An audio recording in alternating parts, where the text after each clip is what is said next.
Bonjour à tous et bienvenue. Revenons, si vous le voulez bien, sur la célébration du Maoulid 2018 aux naissances du prophète Mahomet. En Côte d'Ivoire, la cérémonie officielle s'est déroulée dans la nuit du 19 au 20 novembre dernier à la grande mosquée de la Riviera Golfe, en présence du président de la République Alassane Ouattara. Thème retenu, les fondements d'une société stable, selon les enseignements du prophète de l'islam.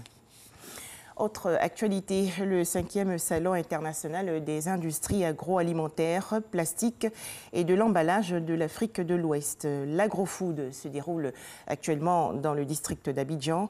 Plus de 80 exposants de 17 pays, dont la Côte d'Ivoire, proposent leurs produits et montrent leur savoir-faire technologique. Les précisions tout de suite de Lanciné Bakayoko. C'est la première fois que cette exposition, la 5e du genre sur le continent, se déroule en terre ivoirienne. Ce qui nous intéresse le plus, c'est l'agroalimentaire, c'est-à-dire tout ce qui est snack, la farine, le riz, les bonbons et aussi les détergents. La Côte d'Ivoire, c'est un bon marché. Comme cette entreprise allemande, de nombreux autres exposants internationaux présentent leurs derniers produits et profitent de l'occasion pour développer de nouvelles affaires. La Côte d'Ivoire, un débouché intéressant en pleine croissance avec une abondance de ressources naturelles, principalement agricoles. La production aujourd'hui ne fait plus défaut en Côte d'Ivoire. Ce qui fait défaut, c'est sa transformation.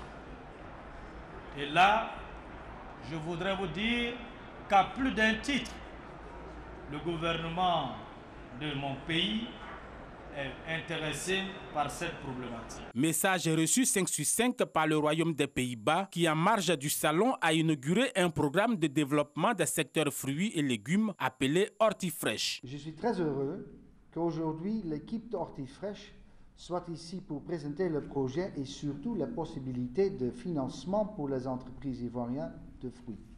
Ce programme, destiné à accroître la compétitivité de la production agricole sur le marché d'exportation régional et européen, comprend la mangue, la papaye, les noix de coco, les pastèques, le melon sucré, le fruit de passion ainsi que les agrumes. Ce sont des filières pour lesquelles nous avons vraiment un potentiel, comme vous l'avez dit, mais ce potentiel, pour qu'il puisse être exploité de manière pleine et entière, il faut lever un certain nombre de freins, et l'un de ces freins, c'est le financement.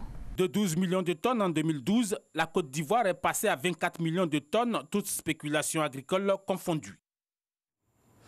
Dans le Trésor, nous parlerons également de la signature de 2 conventions entre l'Institut national polytechnique Houphouët-Boigny de Yamoussoukro et 2 écoles d'excellence françaises. C'est dans le cadre du contrat de désendettement et de développement. Objectif, améliorer la qualité de l'enseignement à l'INPHB. Où en est le Zimbabwe, un an après la démission du président Robert Mugabe? En arrivant au pouvoir le 24 novembre 2017, l'actuel chef de l'État, Emmerson Mnangagwa, s'était engagé à relancer l'économie du pays. Mais ses promesses n'ont pas abouti. L'inflation est aujourd'hui galopante, plus de 20% depuis le début de l'année. Un nouveau dirigeant pour l'Organisation internationale de police criminelle, le Sud-Coréen Kim Jong-yang, a été élu aujourd'hui président d'Interpol. C'était lors de la 87e Assemblée générale de cette organisation.